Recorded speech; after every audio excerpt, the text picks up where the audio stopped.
Сәлем баршаңызға. Бүгін үй жағдайында өте керемет, тек қана сүтпен ғана жасалатын, айранды қажет етпейтін творог жасаймыз. Ол үшін менің видеомды соңына дейін көріп, егер де сіздерге ұнап жатса, лайк басып, комментария жазуды ұмытпаңыздар.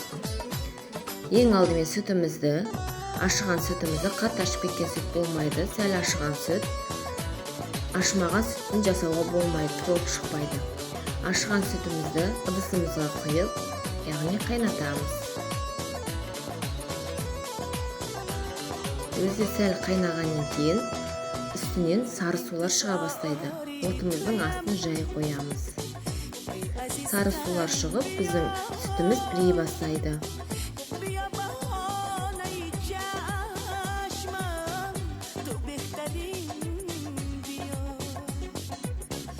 Біздің сүтіміздің түрі осылай өзгере бастайды. Көріп тұрғандай сары су бетіне шыға бастайды. 7-8 минуттай осылай қайнатамыз да отымыздың астын өшіріп қоямыз.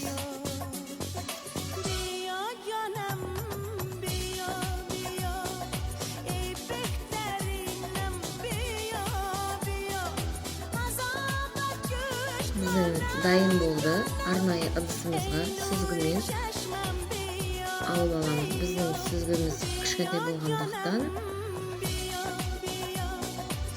дұрыс болмай жатыр. Сондықтан сіздерде үлкен болса өте керемет болады. Ыстық болғандықтан қолдарыңызда байлаңыздар, күйіп қалмасын. Осылай дайын болады.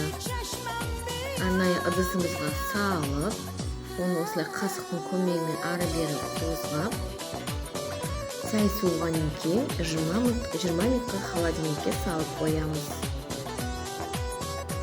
Үстіне 2 қасық, 1 қасық дәміне қарай шекер салып қоямыз.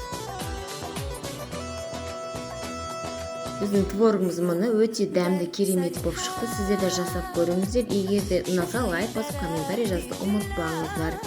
Бұның дәмін көрсеңіздер, сіздер дүкеннен екінші мәрет творог алмайсыздар, қолдан жасайсыздар. Сіздермен бірге болған мен Ләззат.